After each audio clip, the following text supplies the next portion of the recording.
Hello, Angie. Hi, can you hear me okay? I can.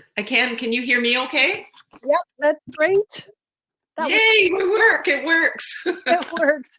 That was a great keynote. I know, she was really good. Yeah, I thought so too. So I do believe we have other people that can see us and hear us right now. So we'll just wait until the other panelists join. Okay. Yeah. No, I thought Jana's message was perfect. It was. Yeah. So you can see everything, the chat. Yes. Okay. Yep, I can see Allison is saying hello, telling us that she can see us, and Christine. Hi, Theresa. Hi, Vickie. Can you hear me? I can. Are we going to see you? I'm trying to figure that out.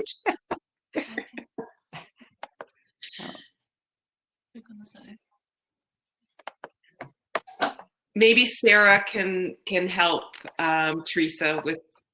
I have Danielle with me right here, so she's trying to help me. Good morning. Hi, Leanna. How's it going, Coach Vic? Good. How are you? I'm doing very well, thank you.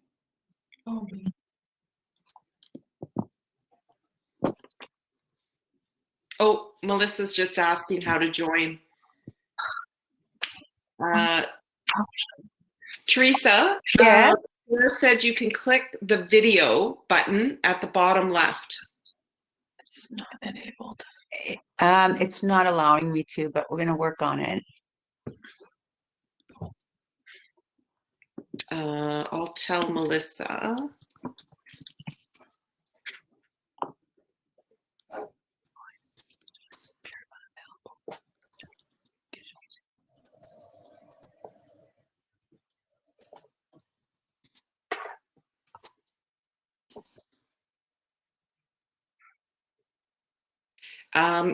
Theresa, you may need to restart and re-enter. Okay. That often causes the issues with the video access. Okay. And Theresa, are you in Chrome, not Safari? Yes. Okay, perfect. All right.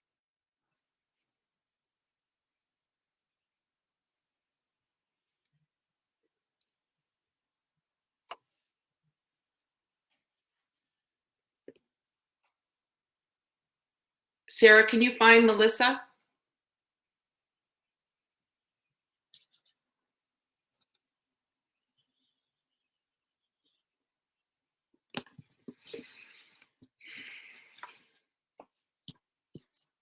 Perfect.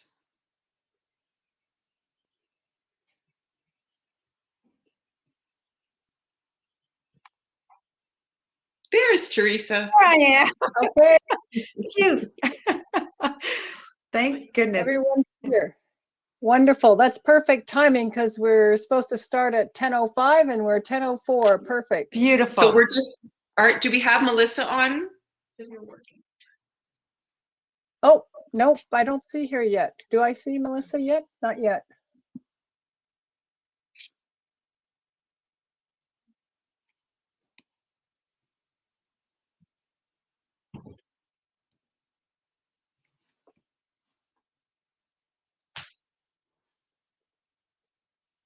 Okay.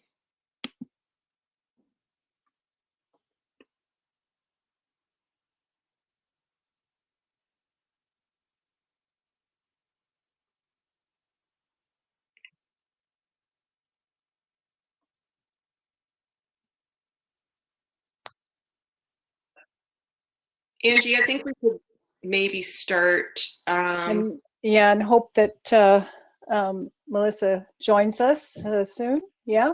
Okay. Yeah. All right. Great. Thanks, Vickie. Welcome, everyone. This is our first panel presentation called On the Field. I am the moderator, Angela Schneider, and I am pleased to welcome to this panel session Leanna Osei, who is St. Francis Xavier University women's basketball head coach, and Melissa Famme, who will be joining us, and she is an official and referee. Vickie Croley, who's the head coach of the Western track and field team, and volunteer basketball coach and personal trainer, Theresa Carriere. Thank you so much for joining us. We are so looking forward to hearing your thoughts and ideas about why you do what you do and how you stay doing what you do in the roles you play. And each person's going to have approximately 5 minutes. If you're getting close to the time, I'll wave my hand to try and get your attention, to get you to wrap up so that we have a few minutes at the end for people to chat. I know you have so much information to share with us. So without taking up too much more time, I'd like to start with Leanna. So Leanna, if you'd like to share with us your thoughts and ideas about how you stay in the role that you stay in and how you're motivated. Absolutely. So I first off want to start off by saying thank you, Coach Vickie, for me to be here, and shout out Western Athletics. As a player at Laurier, I did not feel good about playing at Western and the crazy fans that you guys would have in. I also want to acknowledge that I'm tuning in from Antigonish, aka the Nish in Nova Scotia, and I'd like to acknowledge the Mi'kmaq Ilnu people, from which I am on the territory of. So how do I kind of continue to do what I do? Sport has been an incredible vehicle for me through my upbringing. I'm a first generation. My mother is originally from Ghana, West Africa, and I think later on today I actually have a presentation. So I won't delve too deep, but I would say what keeps me going and my source of inspiration is just being able to service my athletes. Honestly, it's the most incredible feeling. I'm a young youth sport coach. This is my 3rd year of coaching. And when people ask me, you know, who's your favorite player you ever coached, or, you know, what level, or do you like coaching boys or girls better? Or what was it like coaching, you know, those NBA players? And it's just a hard question to answer for me, because whether it's, you know, a pre-K basketball camp, or, you know, working with my student athletes here at StFX, or when I was a prep school coach, I can't decide. I just think it's an incredible job to have, and yeah, I think the number one thing for me that inspires me is helping my athletes.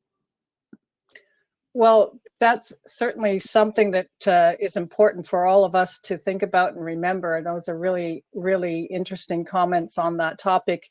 I think that there's probably going to be some questions for you, because you've had such a unique experience. And I think probably people would really enjoy sharing more with you on that. And thank you for also joining us later today. Melissa hasn't been able to get in yet, so I'm going to get Vickie Croley to go next. And I know Vickie wants to talk a little bit about what point in her career that sport, where she thought perhaps maybe she couldn't keep going on, some of the challenges that really hit her at that point. Vickie Croley, would you like to speak to that?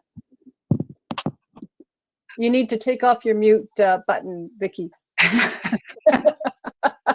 Something we all do. I think I would have learned that by now in this virtual world. Oh, good. Here comes Melissa too. Yeah. All right. So I'm surrounded by basketball people too, other than our moderator, Angie. But that's okay too. My daughter played basketball for Theresa, so there's a nice connection there. But I would say, so first of all, I have been coaching at Western for 27 years and 4 years prior to that. And I would say that 14 years into my coaching career, when my kids were young, my oldest daughter, Caitlin, was 10. And she said to me, Mommy, sorry, Caitlin, I'm mentioning this. I think she's on here as well. But she said, Mommy, you've missed everybody's birthday this year because of track, including your own. So that did hit me. Obviously, I still remember that. And it was a bit of a reality check. And not that, I was coaching a very high level athlete who had just completed her first year at Western. And she had said to me that she was going to leave the university and go on elsewhere. And that really hit me. And I remember the moment that she told me, I was actually coaching at a track meet at the University of Windsor.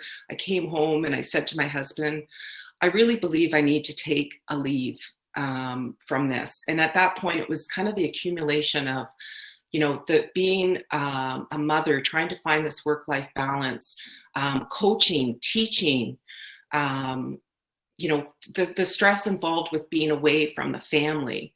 And I also was doing national team appointments as well. And so during that time, I knew I needed a break in some way, or else I wasn't going to be able to continue. And I met with my athletic director at the time, Dan Smith, and he was outstanding and very supportive, as well as the director of kinesiology at the time, Al Salmoni. And he allowed me to continue teaching, but I took a leave from being the head coach. And one of my former athletes at the time stepped in and was the acting head coach that year, and it was just outstanding. And I just know that I needed to step back. And during that time, when I took a step back, I figured out, okay, what I need to do to change in order to make this work. So I took a long break from applying for national team appointments, because you know what, when your kids are growing up, those appointments are still going to be there. And if I wanted to, at that time, I could get back into coaching at the national level, and I have since done so. I focused on my family. I decided I need to work with other coaches so we can share some of our responsibilities with the athletes at a high level that we're coaching. So share going to competitions, going to training camps. So it's not just all on you. So to kind of let go of your ego and work with others as well. So there you have it. So it was difficult at that time, and I could probably talk about a few other, but it did come to a head then, and I knew that I needed to step back in order to move forward and stay in my role as a coach. Thank you for sharing that, Vickie. Messages from family can be profound at times, can't they? Really make you do a reality check when you're trying to cope with that. I see that Melissa Famme has gotten in. Nice to see you got in, Melissa. Melissa, would you like to share with us your thoughts about some of your greatest sources of inspiration, or any other ideas and comments you would like to make on this topic? Well, that's a tough one. When I was posed that question, I don't think I can narrow it down just to one person. I think that through our journey in life, that there are many people that inspire or motivate us for different reasons. But I would say that one thing that they all have in common is strong character. And so this ability to show up even when it's not easy, with a smile and a sense of humor, are able to have tough conversations with you. And the message is able to be received because it's built on trust and respect. And so for me, it's about those people that make you better. So the names that come to the forefront right away are like Nadine Crowley, who's a FIBA commissioner, and Nancy Etier or Lynn Lambert of London, Ontario. So there's some great, strong women that I think are a source of inspiration in this role for me as I navigate the world of refereeing. Well, you are such a great role model and so inspirational just by the position that you hold. And thank you for that. I'd like to turn now to Theresa Carriere. If you would like to talk about any of the questions that are the best things about your involvement and your role, and how you feel this has played a central part in your life. Oh gosh, that's thank you for that question. That's quite an easy one. I look at the panel right here, and that's certainly one of the positives of being involved in sports and continuing to be involved in sports, is meeting women that have amazing stories. And just to be in this group is quite an honor. So thank you, ladies. And thank you for inviting me to be part of this panel. I think if you were to ask myself and my daughters who are now coaching, what is the most positive or the thing that keeps us going, is the impact we have on these young athletes. And it goes far beyond, and I'm sure I speak on behalf of the other coaches on the panel, it goes far beyond the court or the field or the track, is how we do have this opportunity to impact their lives and to help them develop as not only great athletes, but good human beings. And the lessons, and we all know this, the lessons that we learn in sport reflect so clearly on the lessons we need to succeed in life. So I think to have that opportunity available to us, to reach out to so many, for us young women at Fanshawe College on the court, has always been for us the reason that we keep going. Time and time again, they'll come back to us years later, and we're invited to weddings, and we see their families grown, and we find out how much being involved in sports has impacted their lives and how important it was for all of them in their development. So I think that's a gift that we all get to share in, and for me and for our coaching staff, that's what keeps us going, definitely. Very inspirational, Mark. I wanted to go back, if I could, to Leanna, because she didn't really get to talk as much yet about some of the other things that we might like to hear from her. And Leanna, I'd like to ask you, would you be able to share one of the most important lessons you've learned in your career or involvement so far? Thanks a lot, Angela. Yes, some of important lessons. I feel like I'm constantly learning every day. One of the most important concepts I think that I've really been intentional about learning and becoming better at as a coach is being a transformational leader and not a transactional leader. And I would say I've been fortunate enough to be surrounded by a lot of sport leaders and former coaches when I was coming up, and people in our community that were transformational leaders. And I knew that there were certain characteristics that they had that really stood out to me, that inspired me. And I always knew when I was a player that I wanted to be a coach because of this. And some of those having a strong sense of belief in God, that was really important for me growing up. It was servant leadership. And so I think where I am in my sport journey, I think it has been because I've been a beneficiary of servant leaders and transformational leadership. And so I would say that's probably one of the biggest lessons that I learn and I continue to learn. And so whether it's through professional development, whether it's understanding that not everyone has the same lived experiences, even though they may share some similarities in their journeys, that you never really know where people are coming from. And so to be a transformational leader, it's to know that you never really have the right answer, right? It's always done. You've always got to make decisions, rather, kind of in consultation with the people that you're trying to coach, alongside with the people that you're trying to coach, such as your athletes, and then through that process. Well, thank you for sharing that. I'm going to open up, if people who are attending the session, any questions, they can write them in the chat, and I'll also read them out.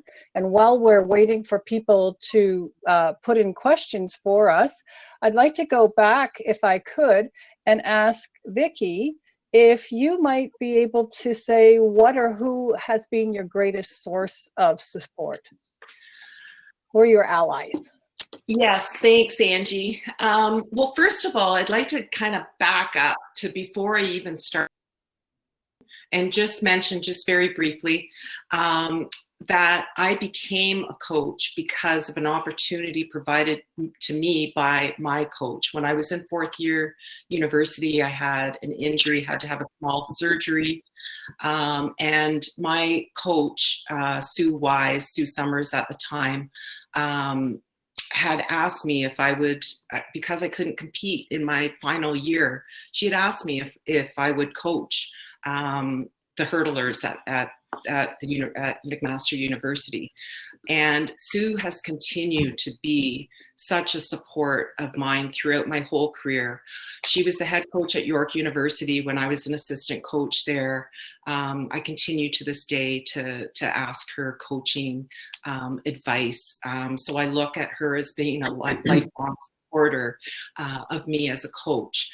But in order to continue as a coach, throughout my life, my greatest source of support has been my husband. I mean, my husband, Brian, knows that coaching is a passion of mine. I remember years ago dropping off one of the athletes that I was coaching at his home, and her mom had thanked me or Brian for letting me coach and driving her home. And Brian said, well, it's Vickie's passion, you know, so I'm lucky to be actually working with young student athletes that we're all passionate about seeing develop, not only on the track or in the field, but off the court as well, as Leanne and Theresa had said. But I think moving forward, while I was coaching and out Western during some difficult times, every one of my athletic directors, excuse me, had been a source of support. And then I've had a number of male allies along the way. Some of our senior coaches, when I was a younger coach, Larry Haler, Craig Boydell, Volker Nolte, they were incredible in supporting our younger coaches. Not only, I think I was probably the only young female coach at the time, but they pushed to have the faculty coach model in place at Western so we could have a respectable salary. And then 3 years ago, Jim Weiss, who was the acting athletic director and former dean of the Faculty of Health Sciences, had made it possible for me to become a full-time coach 20 odd years into my career, which I'm forever thankful for. So, we obviously need more women as role models in these leadership positions, which we do have, but we need more of them. But we also need the males that are in these positions to be our allies. And I have been lucky along the years to have experienced those male allies. Thank you so much for Vickie. Those are great stories and important for us to remember. I got a great question from Allison Doherty for Melissa. Allison says, women in officiating, especially at the higher levels, is something we don't know much about. And she would really like, and we would really like to hear more about Melissa's pathway. Well, yes, I totally agree. And I think that that's something that I take some pride in, knowing that I'm visible for other girls in the sport to know that there are other opportunities and pathways to stay in the game other than maybe what is familiar with coaching. And so for me, what got me involved was I was a player at the youth sport level. And then from there, after graduation, I didn't know what to do, but I gave back through coaching. So within the community, as well as the school that I worked at. And it wasn't until my father, who refed at the local level, tapped me on the shoulder to kind of give me some encouragement to say, well, there's another aspect. And kind of being as a player and a coach, there were certain kind of, I think, pushbacks that I thought about wearing the stripes that I wasn't so, I guess, open at initially to do so. But when I did, it got me thinking a little bit deeper in the game and things that I never thought of before, and rules and the implementation. And so it was such a challenge for me to take on, and I had no idea where you could go with officiating. And so starting at the developmental or grassroots level and still doing so, but also moving up to ref at the youth sport level has given me so much opportunity just as an outlet to stay in the game, but also I think to meet other people that just really truly are passionate about the sport. And so building another network or a group of family within that realm. So I'm very fortunate, and the path that you take is kind of different for everyone. And for some that are very fortunate, they even have advanced on to the international stage at the FIBA level. So it's pretty incredible what's out there, something different than what I've thought about in the past. Thank you for that, Melissa. And wow, you are such an important role model for other young women who may want to go this way. So it is really important to hear about how people can do it. It's a real challenge for some. We've got another great question here from Bryn Nash. And why is coach education important for coach development? And how can sport organizations support aspiring female coaches in participating in coach education? Theresa, do you want to have a go at that one? Sure. I think the athlete is changing year after year. And I'm sure for those of us that have been coaching for many years, you can see how a lot of aspects of athletic development have changed. And if you're not aware of them, or if you're not seeking education to handle new situations, new environments, then I think you're dropping the ball, and you can't be an effective coach. There's so many, especially now with the mental health piece involved in a lot of our player development. I think we owe it to our athletes to be aware of their development, their emotions, how they're feeling, as was mentioned, their background, how things are affected in their play. And when years ago we coached the athlete on the court, in the locker room, now we're going beyond that. Now we're going and we're digging a little bit deeper into where are they coming from, what are they dealing with. And I think a lot of the education for coaches now are not just the X's and O's, it goes beyond that. And I think that's a big piece in, again, not only developing the athlete, but ensuring that they are healthy.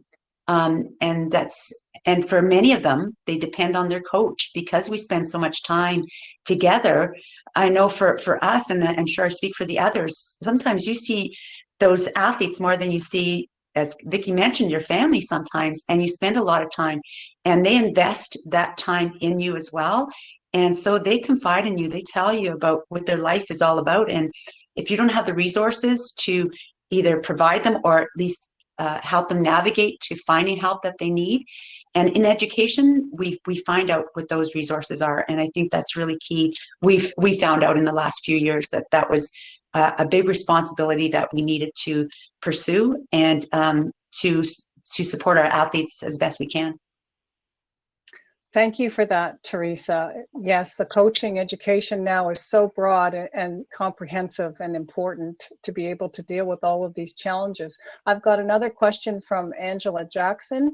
Any advice for volunteer coaches balancing family, work, coaching? It feels challenging to be compared to male coaches who may not be balancing as much. Does anyone want to take the lead on that one? Well, go ahead, Vickie. Well, Theresa actually has more kids than I do, so but I'll just mention a few things. Definitely, someone said to me, and it was Jane Peckham, a very well-known volleyball coach in the city here. Jane had said, Vickie, don't miss your kids' activities. So,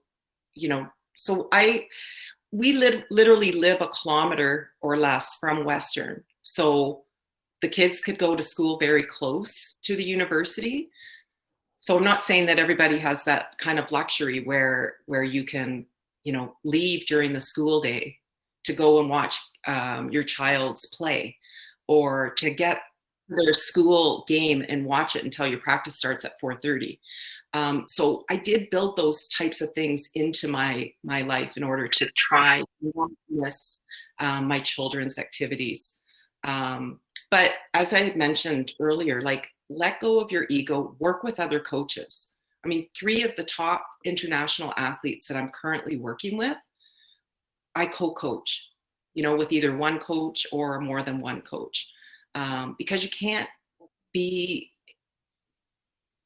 everywhere for every person. So try to do that. Theresa, I'll turn it over to you. Typically, that's the struggle, isn't it, for women in these roles, is the balance. And Vickie, you had mentioned it earlier, to balance family and your role as a coach. We were fortunate when the kids were younger, we coached them. So that was good. That certainly helps. But as Vickie mentioned, you don't have to do it all. You don't have to put all that load on your shoulders. So having a great assistant, certainly having a supportive partner is key. And I think as women, typically, we take on a lot of that load. And I don't know why. I've been coaching for almost 30 years now. And even still, even with a great support team, even with a supportive husband, I still feel like I need to be the one to do it all. And I think, like Vickie said, let go of the ego. We're not that good that nobody else can do some of the things that we are doing. So I think it continues to be a balancing act, and it takes years to figure that out, but eventually you will get there. You will figure out that, okay, these things I can let go. I can pass on to my very, qualified staff. So it does take a little bit of time. And for those young coaches out there, it is possible. It takes a little bit of a learning curve. Thank you, Vickie and Theresa. Christine Stapleton has a great question. First, she congratulates Coach Leanna on the recent Toronto Star recognition as one of 30 of the most influential women in sport. Hurrah! Well done, well done. And Christine asks if you can share your story as a leader in the Black Canadian Coaches Association, Leanna. Thank you, Christine, for the shout out. Very, very humbling recognition for sure.